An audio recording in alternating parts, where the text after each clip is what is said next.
안녕하세요. 수원발을정한의원의 오민지 원장입니다. 인체에서 간의 해독 기능은 몸의 건강에 있어서 너무나도 중요한데요. 오늘 영상을 끝까지 시청하시면 간 건강의 비결을 아실 수 있습니다. 오늘은 간이 나쁠 때 절대 하면 안 되는 건 4가지를 말씀드릴게요. 술, 담배나 스트레스 이런 것들은 너무 당연해서 제외하겠습니다. 간이 나쁠 때 절대 하면 안 되는 것으로 첫째, 음료수 과음입니다. 탄산음료나 이온음료, 또 캔커피, 주스 같은 것들이 다 해당되는데요. 바로 음료 안에 액상과당이 들어있기 때문입니다. 과당은 이름에서 알 수 있는 것처럼 원래는 과일 안에 많이 들어있는 당분인데요. 과일 외에도 당근 같은 뿌리채소나 꿀에 주로 들어있는 탄수화물입니다. 포도당보다 혈당을 천천히 올리기 때문에 과당도 좋은 점은 있습니다. 그런데 문제는 포도당은 우리 몸의 곳곳에서 대사가 되는 반면 과당은 90%가 간에서 대사가 일어난다는 겁니다. 그렇기 때문에 과당을 과잉 섭취하면 간에서도 과부하가 걸리기 쉽습니다. 이런 것들을 모르면 하루에 캔커피 3, 4개씩 마시는 것이 너무 쉽죠. 술은 좀 부담스럽지만 음료수는 부담 없이 마실 수 있기 때문에 종류별로 이것저것 다 마시다 보면 정말 과음하기 쉽습니다. 그래서 이런 습관이 있다면 음료 대신 미지근한 물이나 보리차 마시기로 대체하시면 도움이 되시겠습니다. 물을 조금씩 마셔주면 간을 해독하는 데에도 도움이 되고 담석증도 예방할 수 있습니다. 물론 그렇다고 해서 물도 과음하시면 해독 기능에 과부하가 걸리실 수 있으니 적당히 드셔야 되고요. 간이 나쁠 때 절대 하면 안 되는 2번째, 바로 습관적인 진통제 복용입니다. 시중에서 쉽게 구할 수 있는 진통제는 타이레놀로 많이 알고 계시는 아세트아미노펜 계열의 해열 진통제가 있고요. 또 이부프로펜 계열의 소염 진통제가 있는데요. 각각 다 장단점은 있지만 이 중 해열 진통제는 간에서 주로 대사되기 때문에 간 질환이 있으신 분들이 습관적으로 복용할 때에는 간에 치명적일 수가 있습니다. 특히 술을 먹고 난 뒤에 지끈지끈 생기는 두통 때문에 또 진통제를 찾는 경우가 많은데요. 이때에도 주의가 필요합니다. 간에서 알코올을 대사분해할 때 나오는 특정 효소가 아세트아미노펜과 만나면 하나의 독성 물질을 생성하는데요. 이것이 간세포를 파괴하기 때문입니다. 그래서 평상시에 술을 자주 드시는 분들은 보통 사람과 같은 용량의 진통제에도 급성 간염 같은 간독성이 쉽게 생길 수 있다는 것도 기억해 주시면 좋을 것 같아요. 여러분, 통증이 심할 때는 진통제 도움을 받을 수 있지만 만성적인 통증이 있을 때 그때그때 진통제로만 모면할 게 아니라 이 통증에 대한 근본적인 치료가 필요합니다. 간이 나쁠 때 절대 피해야 할 3번째는 바로 변비입니다. 여러분, 간성 혼수라는 말을 아시나요? 이 간의 중요한 해독작용 중에 하나가 암모니아 가스를 요소로 바꾸어서 배출하는 것인데요. 간암 말기나 간경화로 간 기능이 뚝 떨어진 상태에서는 암모니아가 배출되지 못하고 혈액 속에 그대로 쌓이게 됩니다. 그리고 이 혈액이 뇌로 들어가서 혼수 상태를 유발할 수가 있는데요. 이때 치료 어떻게 하는지 아세요? 2, 3번씩 설사약을 먹어서 설사를 시킵니다. 행여라도 변비가 생기면 이 대변의 단백질 성분이 장내에서 분해되면서 암모니아 가스가 많이 생기기 때문입니다. 여기서 변비로 꽉 막혀서 장내에서 부패가스가 많이 생기면 부담은 오롯이 다 간에 갈 수가 있습니다. 그래서 간 건강을 챙기기 위해서는 반드시 장 건강도 같이 챙겨주셔야 합니다. 간이 나쁠 때 절대 하지 말아야 할 4번째는 바로 영양제와 보약의 과식입니다.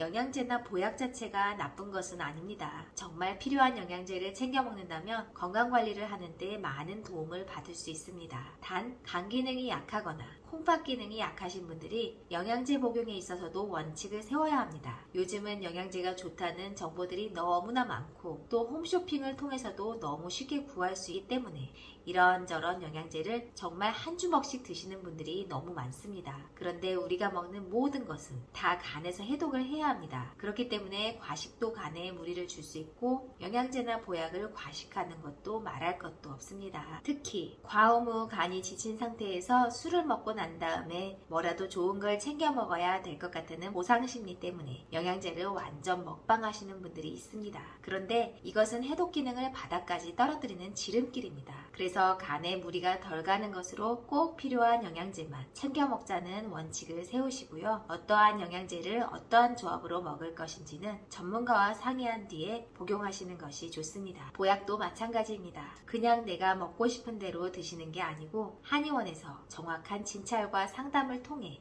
드시는 것이 좋겠습니다. 오늘은 간 건강에 무엇보다도 중요한 것들을 설명드렸는데요. 오늘 내용이 도움이 되셨나요? 도움이 되셨다면 좋아요와 구독을 눌러주시고요. 저는 다음에 더 좋은 내용으로 찾아뵙겠습니다. 감사합니다.